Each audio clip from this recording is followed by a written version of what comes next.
Hi friends, எல்லோருக்கும் வணக்கம். Welcome to நித்தம் ஒரு சமையல். இன்னைக்கு நம்ம சேனல்ல ஒரு 7 விதமான முட்டை ரெசிபிஸ் பார்க்க போறோம். இப்போ அது எல்லாத்தையும் எப்படி செய்யறதுன்னு பார்க்கலாம் வாங்க. அதுக்கு முன்னாடி நம்ம சேனலை சப்ஸ்கிரைப் பண்ணாதவங்க சப்ஸ்கிரைப் பண்ணிடுங்க. கூடவே இருக்கிற பெல் பட்டனையும் மறக்காம கிளிக் பண்ணிடுங்க. இப்போ முதல்ல நம்ம பண்ண போற ரெசிபி என்னன்னு பார்த்தீங்கன்னா மசாலா ஆம்லேட் கிரேவி. இது ஆம்லேட் பண்ணிட்டு அதுக்கப்புறம் ஒரு சூப்பரான கிரேவி பண்ண போறோம். அதுக்காக நான் இன்னைக்கு 2 முட்டை எடுத்திருக்கேன். முதல்ல ஒரு முட்டையை உடைச்சு ஒரு பவுல்ல சேர்த்துக்கலாம். இது கூட 1/4 டீஸ்பூன் மஞ்சத்தூள், 1/2 டீஸ்பூன் கரம் மசாலா, 1/2 டீஸ்பூன் குருமிளகுத்தூள் சேர்த்துக்கலாம். அப்புறமா இதுக்கு தேவையான உப்பு சேர்த்துட்டு கொஞ்சம் பொடியா கட் பண்ண பெரிய வெங்காயத்தையும் சேர்த்துக்கலாம்.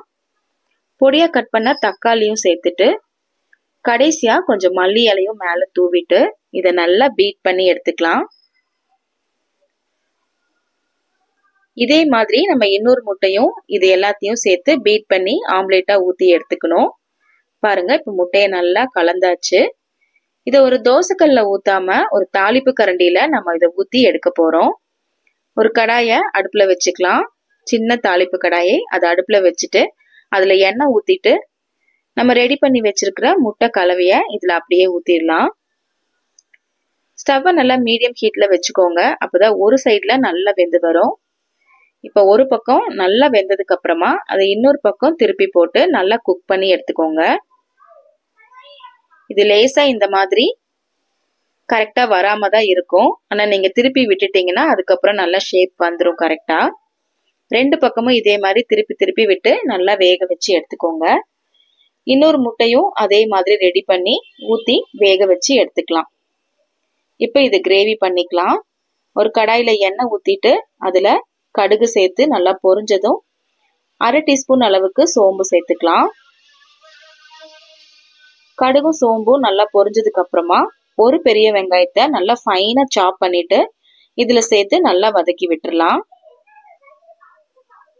வெங்காயம் ஓரளவுக்கு வதங்கினதும் இதுல கொஞ்சமா கருவேப்பிலை சேர்த்துட்டு 1 டீஸ்பூன் அளவுக்கு இஞ்சி பூண்டையும் சேர்த்து நல்லா பச்சை வாசனை போகிற அளவுக்கு வதக்கி விட்டுறணும்.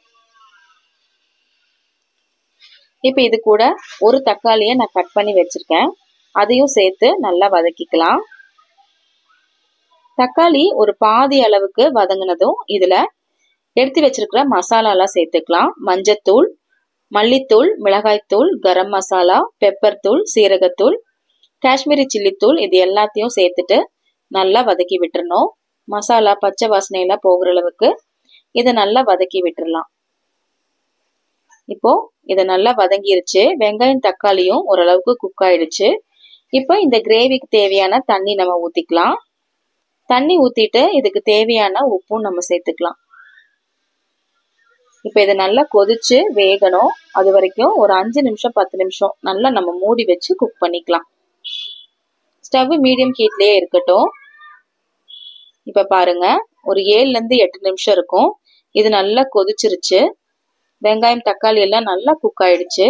இந்த டைம்ல மேல கொஞ்சம் மல்லி இலையும் தூவிட்டு நம்ம வேக வச்சு எடுத்த ஆம்லேட்டை இதுல சேர்த்துக்கலாம். ஒரு 5 நிமிஷம் ஒரு சைடு அப்படியே இருக்கட்டும். 5 நிமிஷத்துக்கு அப்புறமா நம்ம மூடியை ஓபன் பண்ணிட்டு இன்னொரு பக்கம் திருப்பி விட்டுக்கலாம். அப்பதான் மசாலா எல்லாம் உள்ள நல்லா இறங்கி ஆம்லேட் நல்லா கிரேவியோட சூப்பரா செட் ஆயிருக்கும். இப்ப பாருங்க, நம்ம இன்னொரு பக்கம் திருப்பி போட்டுட்டோம். திரும்பவும் ஒரு 5 நிமிஷம் அப்படியே கிரேவி லேசா கொதிச்சுட்டே இருக்கட்டும். ஸ்டவ் சிம்லே வச்சு நல்லா கொதிக்க விட்டுறலாம். பாருங்க, இப்ப சூப்பரான மசாலா ஆம்லேட் கிரேவி ரெடி ஆயிடுச்சு. இட்லி, தோசை, சப்பாத்தியோட எல்லாம் இது ரொம்ப ரொம்ப அல்டிமேட்டா இருக்கும். சாதத்தோடையும் கூட ரொம்ப சூப்பரா இருக்கும். கண்டிப்பா ட்ரை பண்ணி பாருங்க.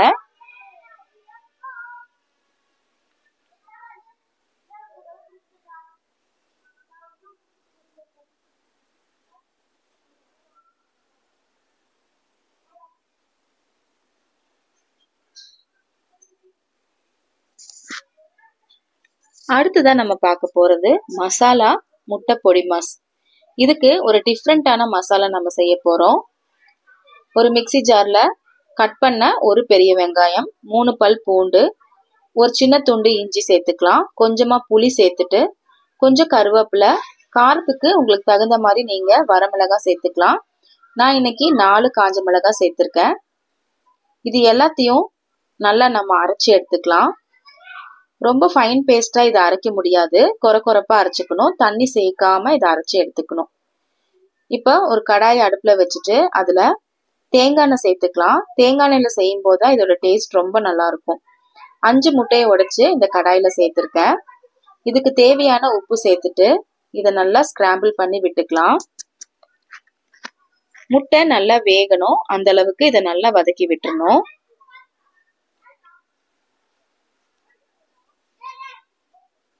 இப்போ முட்டை நல்லா வெந்ததும் இதை தனியா ஒரு பிளேட்ல நம்ம எடுத்து வச்சுக்கலாம். இப்ப அதே கடாயில மறுபடியும் கொஞ்சம் தேங்காய் எண்ணெய் சேர்த்துட்டு இதுல கடுகு சேர்த்து நல்லா பொரிஞ்சதும் கொஞ்சம் கருவேப்பிலை சேர்த்துக்கலாம். ஒரு 1/2 டீஸ்பூன் அளவுக்கு மஞ்சத்தூளும் சேர்த்துக்கலாம். அதுல அரைச்ச மசாலாவை சேர்த்து நல்லா கலந்து விட்டுறலாம். இப்ப இந்த ரெசிபிக்கு தேவையான உப்பையும் சேர்த்துக்கலாம். இந்த மிளகாவோட பச்சை வாசனை போகிற அளவுக்கு இதை நல்லா வதக்கி விட்டுறணும்.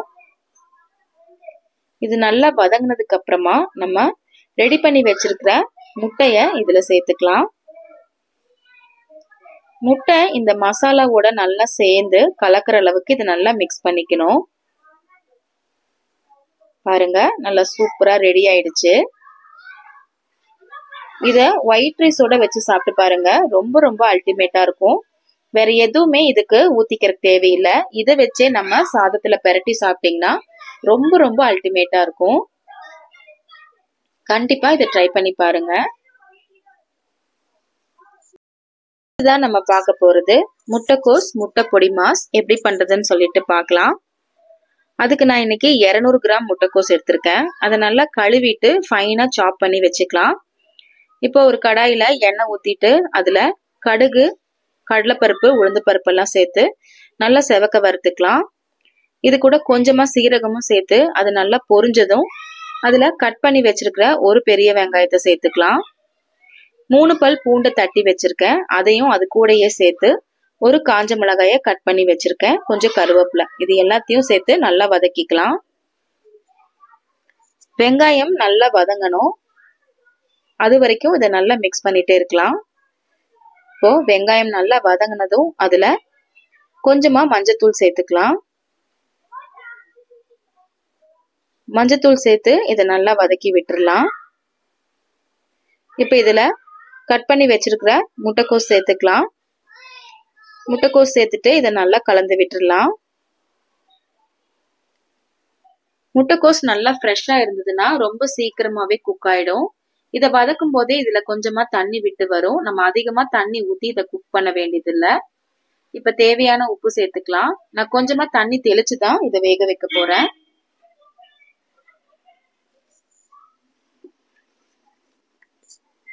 தண்ணி தெளிச்சுட்டு இந்த பொரியலுக்கு தேவையான தேங்காயை இது மேலேயே அப்படியே வச்சுட்டு நம்ம மூடி வச்சு ஒரு 6ல இருந்து 7 நிமிஷம் மீடியம் ஹீட்லயே நல்லா குக் பண்ணிக்கலாம்.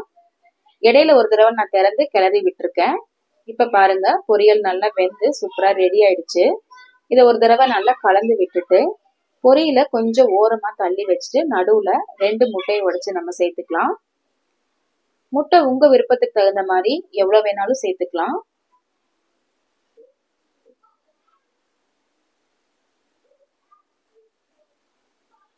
ரெண்டு முட்டையை உடைச்சு சேர்த்துட்டு அதை மெல்லமா ஸ்கிராம்பிள் பண்ணி விட்டுக்கலாம். ஓரளவுக்கு குக் ஆனதும் இதை பொரியலோடு சேர்த்து நல்லா கலந்து விட்டுடலாம். இப்ப இந்த முட்டைக்கோசும் முட்டையும் சேர்ந்து நல்லா வெந்து வரணும், அது வரைக்கும் இதை நல்லா கலந்து விட்டுட்டே இருக்கலாம். இதுல காரத்துக்காக காஞ்ச மிளகாய் 1 தான் உடைச்சு சேர்த்திருக்கோம், பச்சை மிளகாய் நம்ம சேர்க்கல. அதனால கடைசியா நம்ம 1 டீஸ்பூன் அளவுக்கு மிளகுத்தூள் சேர்த்துக்கலாம். இப்ப கடைசியா மல்லி இலையும் தூவிட்டு இதை நல்லா ஒரு தடவை கலந்து விட்டுறலாம். எல்லா குழம்பு வெரைட்டியோட சாதத்தோட இந்த பொரியல் ரொம்ப அல்டிமேட்டா இருக்கும். சும்மா சாப்பிட்றதுக்கு கூட இது ரொம்ப ரொம்ப சுவையா இருக்கும். கண்டிப்பா ட்ரை பண்ணி பாருங்க. அடுத்துதான் நம்ம பார்க்க போறது ஒரு street style masala egg fried rice எப்படி பண்றதுன்னு சொல்லிட்டு பார்க்கலாம். அதுக்காக நான் இன்னைக்கு 250 கிராம் பாஸ்மதி ரைஸ் எடுத்திருக்கேன்.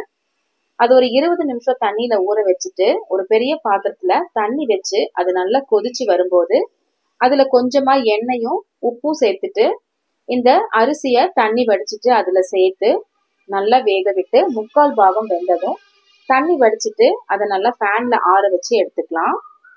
இப்போ காய்கறிகளை நம்ம வதக்கிடலாம். அதுக்கு ஒரு கடாயில எண்ணெய் ஊத்திட்டு கட் பண்ண பூண்டு வெங்காயம் சேர்த்து நல்லா வதக்கி விட்டுடலாம். இப்ப இதுக்காக கேரட், பீன்ஸ், முட்டைக்கோஸ், குடமிளகாய் நான் எடுத்திருக்கேன். முதல்ல கேரட் பீன்ஸை சேர்த்து நல்லா வதக்கிக்கலாம். அது ஒரு 1/4 பங்கு நல்லா வதங்கினதும் அதுல கட் பண்ண முட்டைக்கோஸ் சேர்த்து வதக்கிக்கலாம். முட்டைக்கோஸ் ஒரு 3 செகண்ட் நல்லா வதக்கினதுக்கு அப்புறமா அதுல கட் பண்ண குடமிளகாயும் சேர்த்து நல்லா வதக்கிக்கலாம். குடமிளகா கொஞ்சம் கிரன்ச்சியா இருந்தாதான் இந்த ஃப்ரைட் ரைஸ் ரொம்ப நல்லா இருக்கும். அதனால அதிக நேரம் அதை குக் பண்ண வேண்டாம். இப்ப இந்த ரெசிபிக்கு தேவையான உப்பு சேர்த்துக்கலாம். உப்பு சேர்த்து நல்லா மிக்ஸ் பண்ணி இது எல்லாமே ஒரு 3/4 பாகம் வெந்ததும் காய்கறிகளை கொஞ்சம் ஓரமா நகர்த்தி வச்சுட்டு நடுவுல நம்ம முட்டை உடைச்சு சேர்த்துக்கலாம். நான் இன்னைக்கு 2 முட்டை எடுத்திருக்கேன். முட்டை உங்க சாய்ஸுக்கு தகுந்த மாதிரி நீங்க 3, 4 கூட சேர்த்துக்கலாம். அது உங்களோட விருப்பம் தான். இப்போ இதுல மெல்லமா ஸ்கிராம்பிள் பண்ணி விட்டுட்டு ஓரளவுக்கு வெந்ததும் காய்கறிகளோட சேர்த்து அதை நல்லா வதக்கி விட்டுடலாம். காய்கறி முட்டையெல்லாம் நல்லா வெந்ததும் இதுல மசாலா பொடி சேர்த்துக்கலாம். கொஞ்சமா மிளகாய் தூள் சேர்த்துக்கலாம். அதுக்கப்புறம் 1/2 டீஸ்பூன் அளவுக்கு கரம் மசாலாவும் சேர்த்துக்கலாம். நார்மல் ஃப்ரைட் ரைஸ் செய்யும் போது நம்ம இந்த பொடிகள்லாம் சேர்க்க மாட்டோம். இது வந்து மசாலா ஃப்ரைட் ரைஸ்ங்கிறதுனால நம்ம இதுல மிளகாய் தூள் கரம் மசாலா சேர்த்திருக்கோம். 1 டீஸ்பூன் அளவுக்கு சோயா சாஸ், 1/2 டீஸ்பூன் அளவுக்கு சில்லி சாஸ், கொஞ்சம் டொமேட்டோ சாஸ், இது எல்லாத்தையும் சேர்த்து நல்லா வதக்கி விட்டுடலாம். இப்ப இது நல்லா பச்சை வாசனை போக வதங்கினதுக்கு அப்புறமா நம்ம வடிச்சு ஆற வச்ச சாதத்தை இதுல சேர்க்க போறோம்.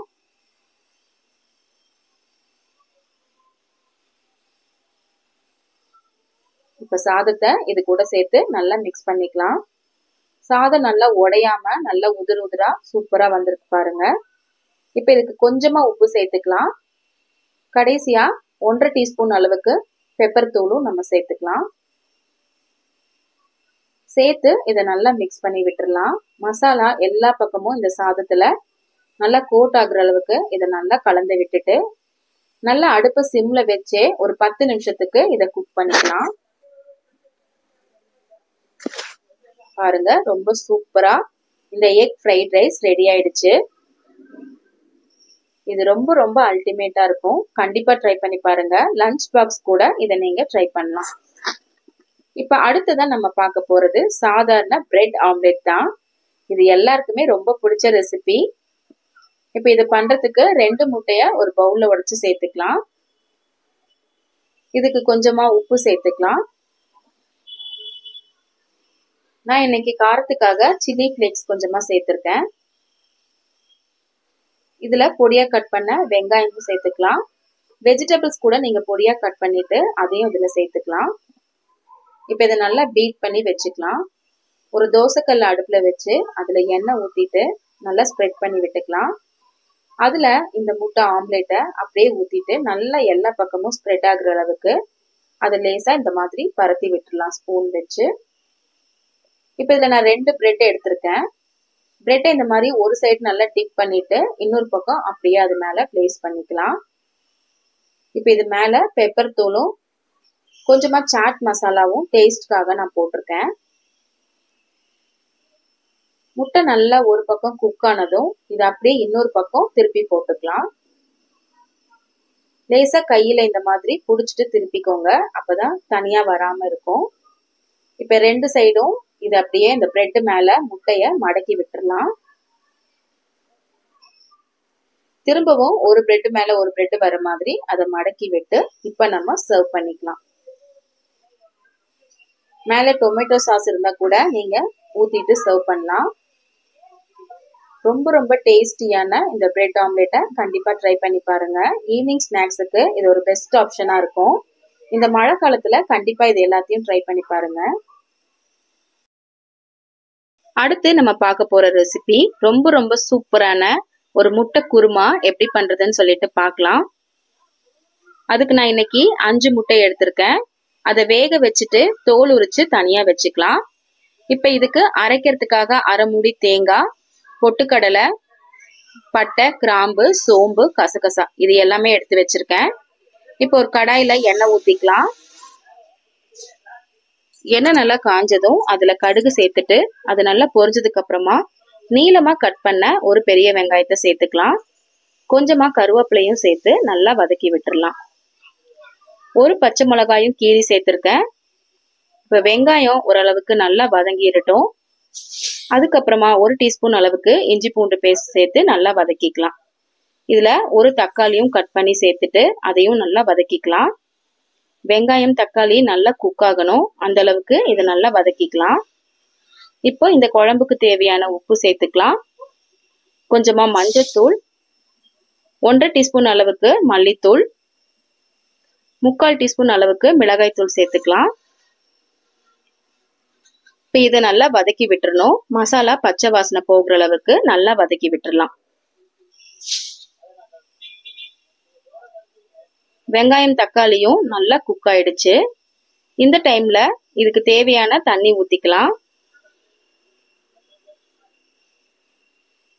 நான் இன்னைக்கு ஒரு 1/4 டம்ளர் அளவுக்கு தான் தண்ணி ஊத்திருக்கேன். இதை நல்லா கலந்துட்டு சிம்லயே வச்சு நம்ம இதை குக் பண்ணிக்கலாம். அதுக்குள்ள இந்த தேங்காவை நம்ம அரைச்சிட்டு வந்துக்கலாம். பாருங்க, இதை நல்லா அரைச்சாச்சு. நம்ம ரெடி பண்ணியிருக்கிற மசாலால இந்த தேங்காவை சேர்த்துட்டு நல்லா கலந்து விட்டுறலாம். இதுக்கப்புறமா இந்த குழம்புக்கு தேவையான தண்ணி ஊத்திக்கலாம். தண்ணி ஊத்தி நல்லா கலந்துட்டு உப்பு கரெக்டா இருக்கான்னு செக் பண்ணி பார்த்துக்கலாம். பாருங்க, இப்ப இது நல்லா கொதிச்சு வருது.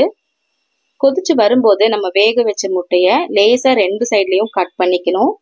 சும்மா கொஞ்சமா கட் பண்ணா போதும். மசாலா உள்ள இறங்குறதுக்காக நம்ம இந்த மாதிரி கட் பண்ணிட்டு அதுல சேர்க்கிறோம். முட்டையை சேர்த்துட்டு அடுப்பை சிம்லயே வச்சு குக் பண்ணுங்க.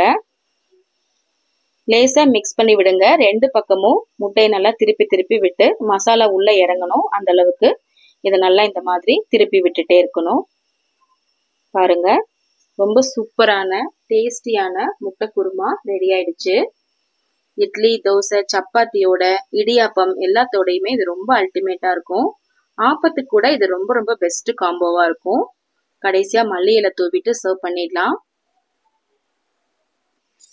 அடுத்துதான் நம்ம பார்க்க போறது ஒரு டிஃப்ரெண்டான ரெசிபி. இது யாருமே ட்ரை பண்ணிருக்க மாட்டீங்க. ஒரு ஹெல்த்தியான ரெசிபியும் கூட. பச்சைப்பயிறு முட்டை சாதம் எப்படி பண்றதுன்னு சொல்லிட்டு பார்க்கலாம். இதுக்கு நான் 1/2 கப் பச்சைப்பயிறு எடுத்திருக்கேன். பச்சைப்பயிரை நல்லா கழுவிட்டு குக்கர்ல போட்டு நல்லா வேக வச்சு எடுத்துக்கலாம். குழஞ்சிடக்கூடாது, ஆனா ஓரளவுக்கு நல்லா சாஃப்டா வெந்திருக்கணும். கொஞ்சமா உப்பு சேர்த்து நான் வேக வச்சு தனியா வச்சிருக்கேன். இப்போ ஒரு கடாயில எண்ணெய் ஊத்திட்டு கடுகு சீரகம் சேர்த்து அது நல்லா பொரிஞ்சதும் கட் பண்ண ஒரு பெரிய வெங்காயம், கொஞ்சம் கருவேப்பிலை சேர்த்து நல்லா வதக்கி விட்டுறலாம். வெங்காயம் நல்லா ஓரளவுக்கு வதங்கினதும் இஞ்சி பூண்டு பேஸ்ட் சேர்த்து நல்லா வதக்கி விட்டுறலாம்.